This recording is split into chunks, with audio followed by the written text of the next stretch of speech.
What if the biggest life decision you'll ever make isn't about who you marry, where you live, or what career you chase, but about something you deliberately choose times, not times to do?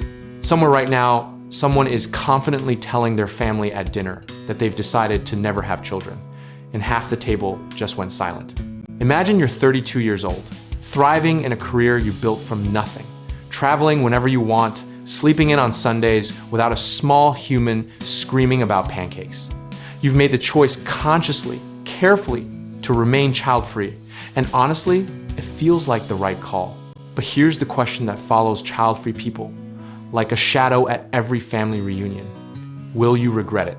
And more importantly, who gets to decide what regret even looks like when the thing you're supposedly missing never existed in your life to begin with? The psychology behind this is fascinating and a little uncomfortable. Research shows that regret over times, not times, having children is real. For some people, studies suggest somewhere between 7 and 27% of child-free individuals report some level of regret later in life. But those numbers look very different depending on whether the choice was made freely or under circumstance. Here's the industry secret nobody puts on the parenting brochure. The regret gap between times voluntary, times child-free people, and those who were times circumstantially times childless, meaning they wanted kids, but life didn't cooperate, is enormous. Lumping both groups together is like saying everyone who doesn't own a yacht is sad about it, regardless of whether they wanted one. Cue the stock footage of a gray-haired person staring wistfully out a rainy window while soft piano music plays, because that's the cultural shorthand we've been handed for the child-free elder. But the actual data tells a much messier, more interesting story than the movies ever bothered to depict. A long-term study out of the Netherlands following people over decades found that voluntarily child-free individuals reported life satisfaction levels remarkably similar to parents, and in some measures, higher. So either those wistful window gazers are a small minority, or Hollywood has been lying to us, which, honestly, tracks. What actually drives regret, when it does appear, tends to be social pressure and cultural messaging rather than a genuine internal longing. When society spends 40 years telling you that you made the wrong choice, it becomes almost impossible to distinguish your own feelings from the noise being projected onto you. You've probably heard the argument, you'll change your mind. It's said with such confidence, such absolute certainty, as if the person speaking has a hotline to your future emotional state. And yet, research on child-free adults consistently shows that the majority of those who made the decision intentionally do times, not times, report significant regret, particularly women, who have historically been told their biological clock is ticking louder than any alarm in history. The mechanics of regret itself are worth unpacking here. Psychologists call it counterfactual thinking, our brain's habit of imagining alternative timelines. Parents do this too, wondering what their lives might have looked like without children. Regret, it turns out, is a remarkably equal opportunity emotion that doesn't discriminate based on the choice you made. What makes the child-free conversation particularly charged is that it exists inside a much larger cultural system, designed to validate one path and quietly pathologize the other. Every greeting card aisle, every family-oriented tax structure, every "so when are you having kids?" at Thanksgiving is a small brick in a wall that says, this times is the correct human experience. And here's the satirical twist. The people most loudly convinced that child-free individuals will suffer regret are almost never the ones who've done the research.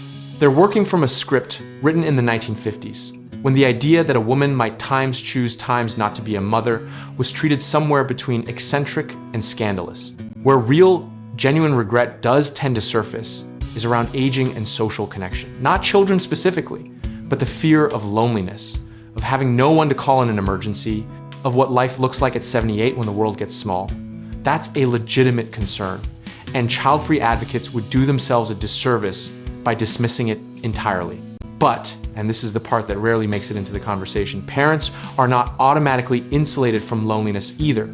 Studies on elder loneliness show that having children is no guarantee of connection, support, or presence in old age. Some of the loneliest people in care facilities have 3 adult children who simply don't show up. So the honest answer to whether child-free people regret their choice is some do, Most don't, and the ones who do are often reacting to external pressure more than internal truth. It's a deeply individual calculation that resists the tidy moral conclusion our culture desperately wants to assign to it. What's evolved in this conversation, and you can feel it shifting in real time, is that younger generations are demanding space for a wider range of valid life narratives. The child-free by choice population is growing, the stigma is eroding, and the vocabulary around chosen lives is finally getting more nuanced than selfish versus fulfilled. The adaptation is happening on both sides. Child-free communities are building chosen families, robust social networks, and intentional support systems that directly address the loneliness concern. And slowly, reluctantly, mainstream culture is starting to acknowledge that a life without children can be just as rich, just as purposeful, and just as complete. What's ironic and a little delicious is that the very question, will you regret it, is almost never asked of people who times have children, despite the fact that parental regret is a documented, real, and deeply taboo phenomenon that researchers are only now beginning to study openly. The asymmetry in how we police these choices says more about our cultural anxieties than about anyone's actual happiness. Here's where we land. The data doesn't support the narrative that child-free people are quietly suffering through a choice they'll eventually mourn. What it does support, is that regret, meaning, and fulfillment are personal, contextual, and stubbornly resistant to universal rules. The people who seem happiest with or without children are the ones who made a deliberate choice and then refuse to let the world talk them out of their own lived experience. And yet, the conversation isn't over, not by a long stretch. Because as life expectancy climbs, as family structures keep fracturing and reforming in new shapes, and as an entire generation reaches old age having made this choice en masse for the first time in modern history, we're about to get a much larger, much louder, much more complicated answer to that question. Stay curious.